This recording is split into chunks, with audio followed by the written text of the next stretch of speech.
We will now start Foreign Minister Motegi's press conference. At the very beginning, I would like to state some remarks. I will continue to serve as Minister of Foreign Affairs in the Takaichi cabinet, and I look forward to your continued support from the members of the press corps. Now, having served as Foreign Minister for the second time over the past 4 months, I feel acutely that compared to when I first held the position 4 years ago, the world is now undergoing its most significant structural changes since the post-war era. And this is due to the shifts in the balance of power and the intensification of conflicts and confrontations, and the security environment has become even more severe. Concerns persist, including Russia's invasion of Ukraine, the unstable situation in the China's diplomatic posture and military activities near Japan, North Korea's nuclear and missile development, and the concerning military cooperation between Russia and North Korea. Amidst this challenging international landscape, expectations are rising for Japan to maintain a consistent diplomatic stance, to proactively fulfill the role and responsibilities expected of Japan by the international community. We will pursue a diplomacy with a sense of caring and robustness, leading a multifaceted and multi-layered collaboration.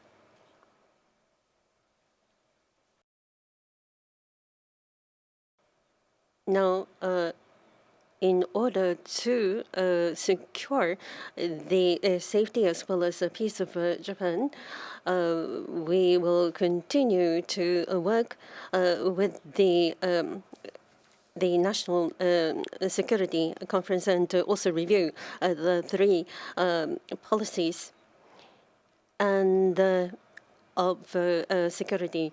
And the Japan-U.S. alliance is a cornerstone of Japan's diplomatic and security policy and the foundation of peace and prosperity in the Indo-Pacific region. We will further strengthen the deterrence and response capabilities of the Japan-U.S. alliance.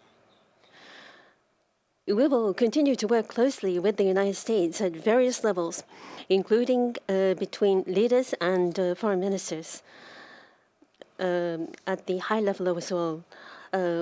Continuing to cooperate with the United States for the upcoming Prime Minister Takai's visit.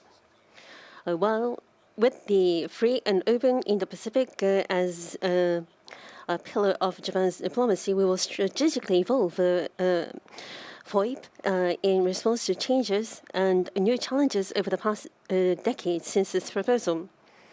G7, ASEAN, Australia, India, EU, and NATO. With these countries and organizations will continue to cooperate, including Japan-US ROK, Japan-US Australia, Japan-US Philippines, and Japan-US Australia India frameworks. We will build stable relations with neighboring countries while confronting difficult issues and challenges head-on. We will develop stable, future-oriented relations with the ROK. We will make every effort to resolve various issues with North Korea, including the abduction issue. With China, there has been an unilateral attempt to change the status quo with force or coercion in East China and South China Seas, and also in the surrounding areas of Japan. There have been a series of military activities. There are numerous concerns and issues. Peace and stability of the Taiwan Strait is of great importance. Regarding the policy vis-à-vis China, there's no change in comprehensive promotion of the mutually beneficial strategic relation and building, constructing unstable relation between China and Japan. There are concerns and issues. Because of them, the communication is of great importance. We are open to have a dialogue with China. That said, about inappropriate claims by China that are factually incorrect, we will clearly make our case. At the Munich conference, that's exactly what I did. Concerning a relation with China, Under this approach, we will continue to appropriately address this in a cool-headed manner. In the global south, the countries of global south having an increasing say in the international community, and collaboration with them is increasingly important. With our ODA, Development Cooperation, unique to Japan, and with OSA, we will foster fine-tuned cooperation catering to the recipient needs. And helping the recipient countries in the capacity building is another thing we would like to do. In economic diplomacy, to strengthen Japan's economic power, we will diplomatically support the Japanese companies' overseas deployment and technological prowess and problem-solving capabilities where Japan has advantages. And maintaining, strengthening free and fair economic order based on the rule of law is important. We will work on CPTPP strategic expansion, promotion of WTO reform, and building AI ecosystem that is safe, secure, and trustworthy. Also, economic security issues are becoming increasingly important. In order to respond to them, we are doubling down on stably ensuring energy and food, making supply chain resilient, including critical minerals, responding to economic coercion, and preserving critical and emerging technologies and development promotion.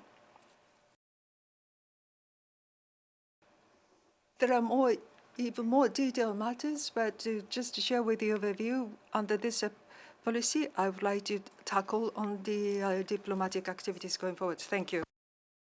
So please raise your hand when your name is called. Please state your name and affiliation, approaching the microphone near to you. Kyoto, please. My name is Honda of Kyoto. Now, ever since you have taken up this position, you have been focused on uniquely Japan's diplomacy. Next week, it will be 4 years since Russia's aggression against Ukraine. What kind of support has been provided by Japan?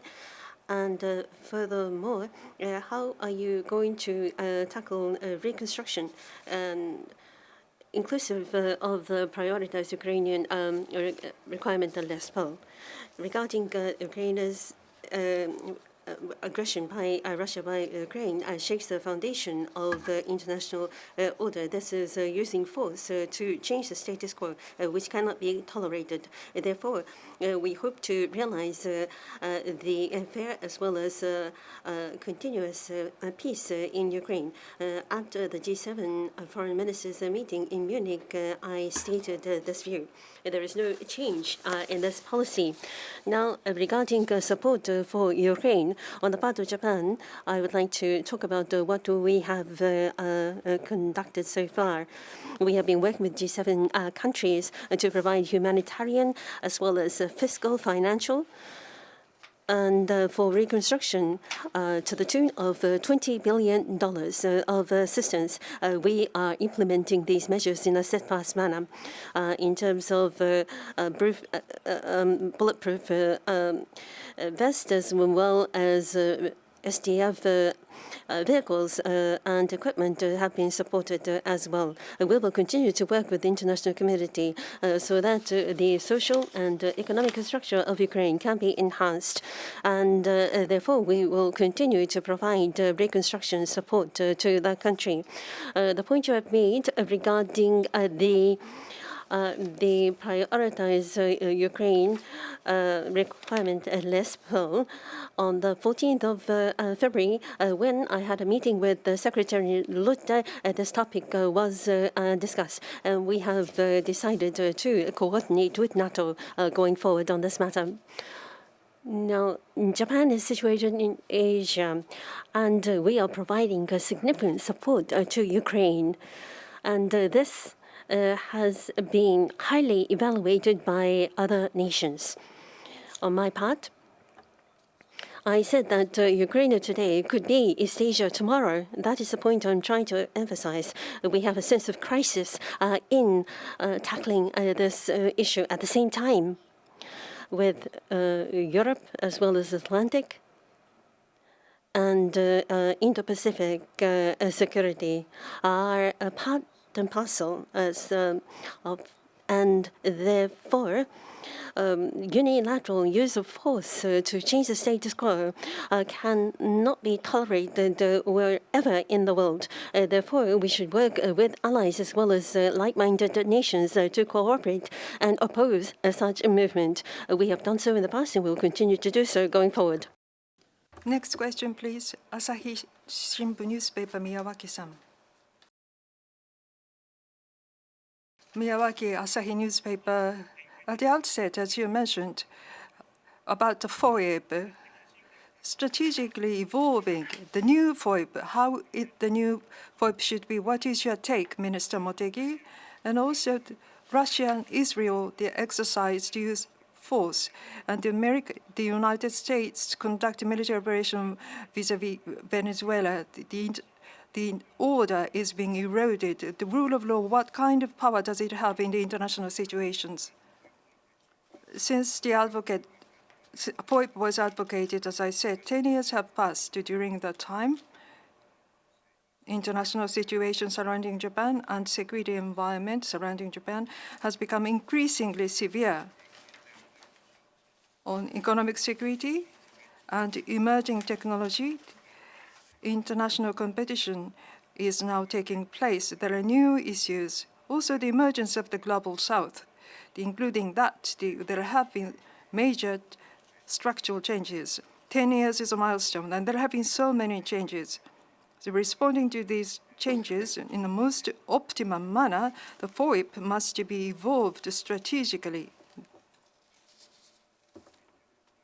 10 years ago, Prime Minister Abe in Kenya proposed the FOIP. At the time, in the Pacific region, in this world, for the development, this Indo-Pacific is likely to be the major center, and the trade and including the connectivity to making this free and open region would lead to the development of the international community as a whole. That's how the FOIP initiative was announced.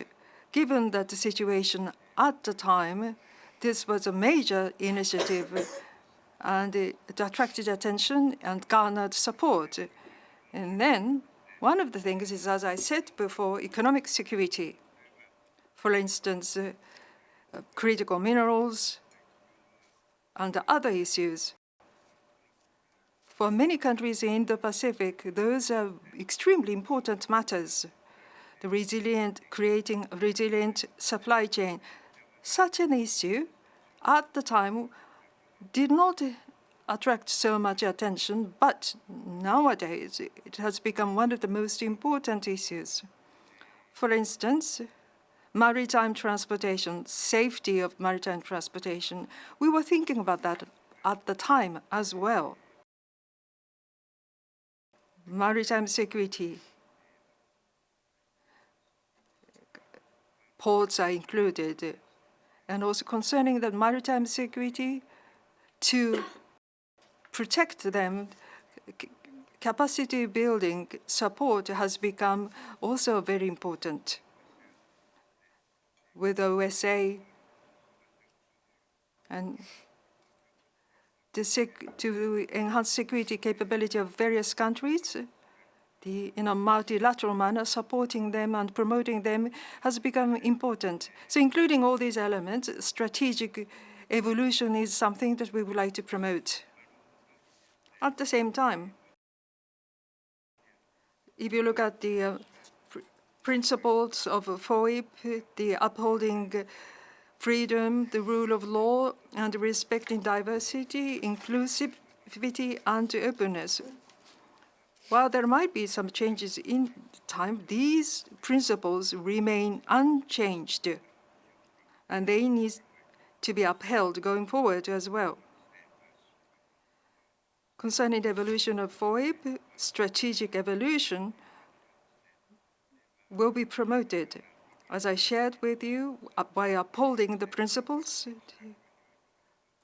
through the wide-ranging activities commensurate with the era, we would like to take initiatives in